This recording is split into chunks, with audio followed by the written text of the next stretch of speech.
The archipelagos are easily the most boring and pointless islands.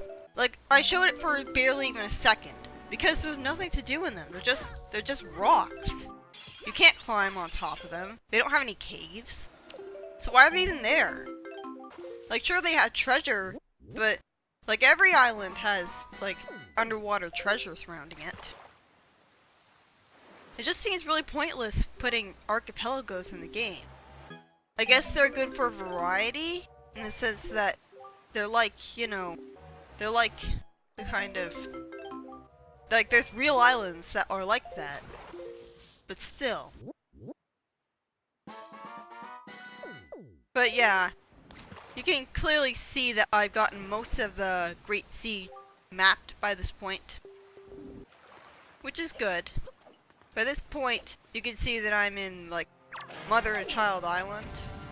When the wind is blowing full of ash before the first dungeon, after you fill up the spring, but the frame rate becomes really bad because of the particle effects and the water that's also there. Like, even the HD port has the frame rate tank there. Like, you'd think that all those particle effects would be something that the Wii U would be able to handle, but apparently not. Like, that's the thing, the frame rate, like, sometimes the frame rate of this game can suffer, and even in the HD port, they still didn't fix any of those instances. Like when you're in the whirlpool trying to access Jabun's cave, like the frame rate can sometimes tank. And there's also sometimes slowdown when you're using the Great Spin attack to whirl around everywhere. And that wasn't fixed either. Oh, this is a good one.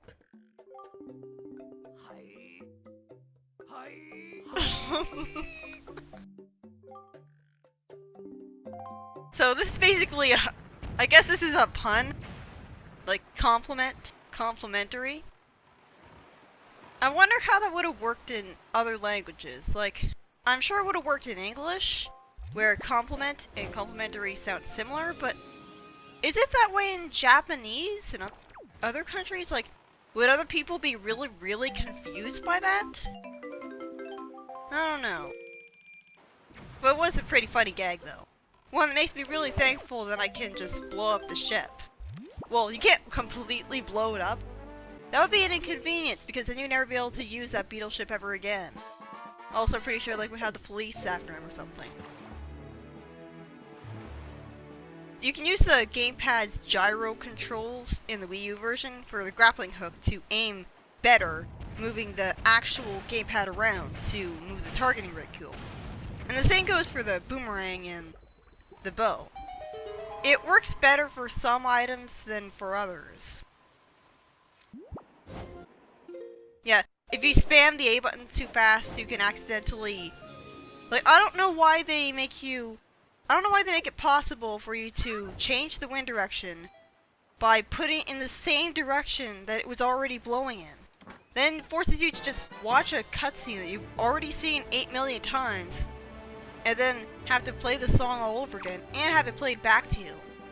Like in the HD version, you don't have the song played back to you, or any song for that matter, if you play it more than once in one screen.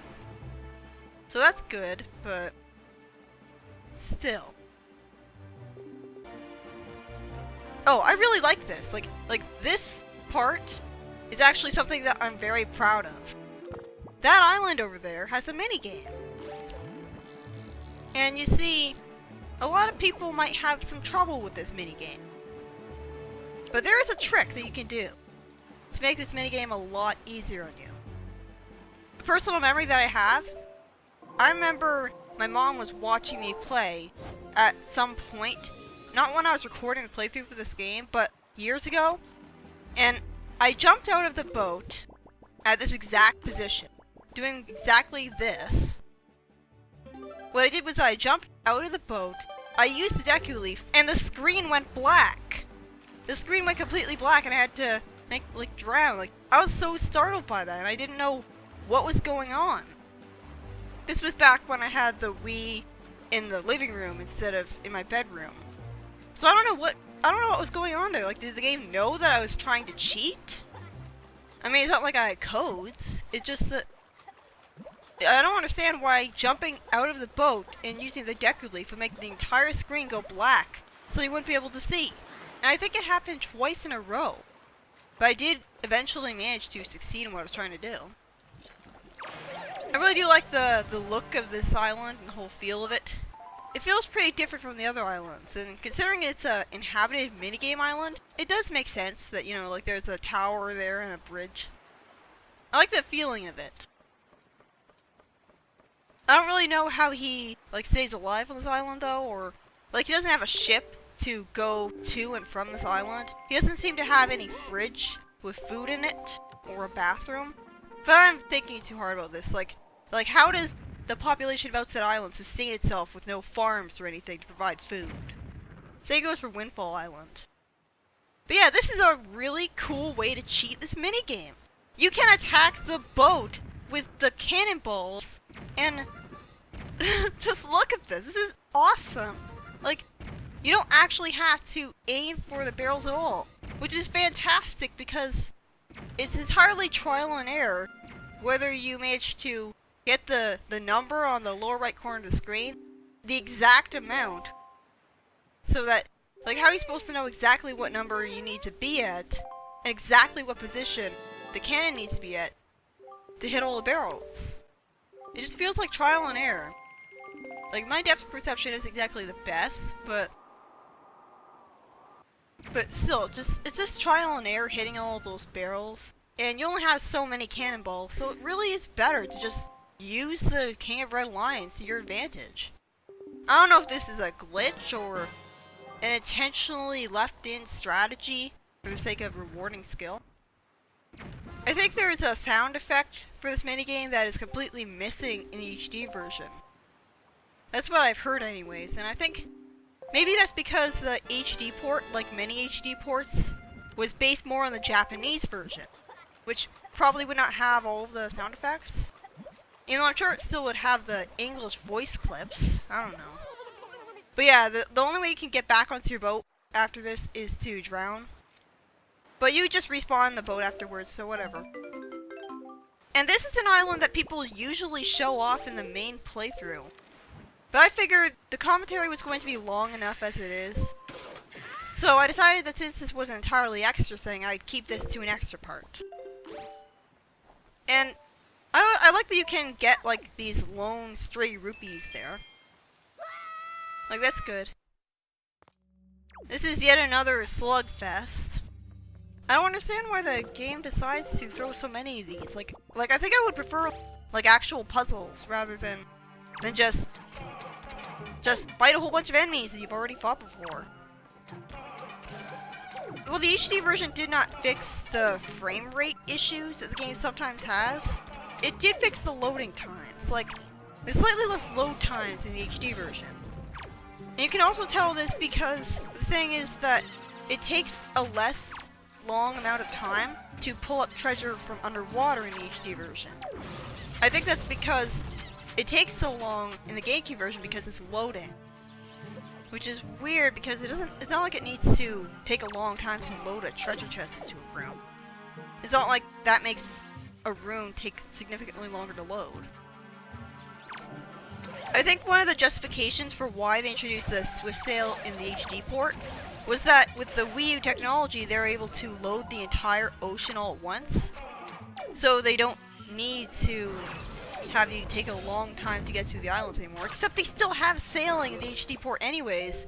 And you know, every time I see footage of the Swift Sail, it honestly doesn't look faster. Like, it doesn't look very much like an improvement in speed. So, like, why did they even bother? The only big appeal is the whole always changing wind direction to where you want thing. And you can get the Swift Sail right after the first dungeon. But how are you supposed to even know that in the first place? How are you supposed to know that the Swift Sail isn't something that's locked away until after the Endless Night Curse? Because you can't actually buy stuff at the auction during the Endless Night Curse, which is the next time that you'll return to Windfall Island, since the Endless Night Curse is considered a third day in the game's programming, rather than an actual night. They would actually use some trickery with the graphics and loading in the GameCube version. So you get away with having such a large ocean and such a large overworld full of so many islands that are so far away from you. Like, basically what they would do is you would hit a loading line when you were sailing to an island, where the first model for a faraway island, that's all black and stuff, gets replaced with the slightly more detailed other island model that just pops in. They made the loading a lot more seamless in the HD port. Like, in the original version of the game, Dragon Roost Island would just pop in. It was like Sonic Adventure, it would just pop in, and it was kind of jarring. So, like, another weird thing is that they programmed the bottom of the ocean, which is pretty unnecessary. The HD version also has a hero mode, where enemies deal more damage and you can't get hearts for grass. It's actually available from the start rather than you have to beat the game. It's still Wind Waker though, so I know it's that much more difficult. I think it would have at least made it more tense if they always played the mini-boss theme whenever you went into a dungeon. Oh, that is so cheap! I don't understand why they do that. Why do they even have that cannon shooting ship there? What does he contribute? Like, it's so slow and tedious and boring getting him destroyed. This doesn't seem very well designed either, because how are you supposed to know where exactly you need to crawl into it? Like, the entrance is blocked by the grass, so I guess you have to extensively cut the grass to see how you're supposed to get in here. This is easily one of the most unique cave systems in the entire game. This helps to make the Popprint Island feel very memorable and unique compared to all the other islands, which are, come to think of it, mostly just like slugfests when you get to their caves. Like, you just fight enemies and that's it. With this, you have actual puzzles, like you get rid of boulders. And you know, that's another reason why I waited this long to go in here, because when you first go into this island, when you're on the way to Dragon Roost Island, you don't have the bombs or even the power bracelets, so what's the point of going in here if you're just going to need to go in here again to get all the treasure? Might as well do it all in one go. But even then, you don't really need bombs anymore once you get the power bracelet, because it's weird, there's no cracked walls in this game. Like, in a lot of Zelda games, you'd see a cracked wall and it would tell you that you need to blow it up with the bombs. But this game only has giant boulders blocking the way to, like, underwater, like, underground grottos. It would be cool if there was underwater grottos. There's just giant boulders that you can just effortlessly pick up, like, even though, like, you'd think that there'd be a ceiling right above that boulder, and so you wouldn't be able to lift it up. But instead, Link somehow manages to lift it up through the ceiling, and, like, yeah, okay. So it's weird. The bombs start out completely game-breaking. In fact, if you get bombs early, like speedrunners always do, you can just easily cheese through the first and second dungeon because you can blow up the boulders blocking your way in Dragon Roost Island rather than having to rely on bomb flowers. And you don't have to rely on bomb flowers in the second dungeon because you can just blow up the blue flowers and, like, just cheese through that too. So the bombs start out completely game-breaking, to the point where you really want to get them from the start. And then they become more of a mandatory thing that you need to get into Jablin's Cave and past the Tower of the Gods. And then, eventually they become, like, they go from game-breaking to useless, because when you get the power bracelets, you have no reason to use the bombs anymore. Unless you're doing a whole bunch of bomb clipping. And even then, you have so many bombs, especially if you get the max bag, that there's really no point to, like, you can use up as many as you want, and it's not like you're gonna use a whole bunch.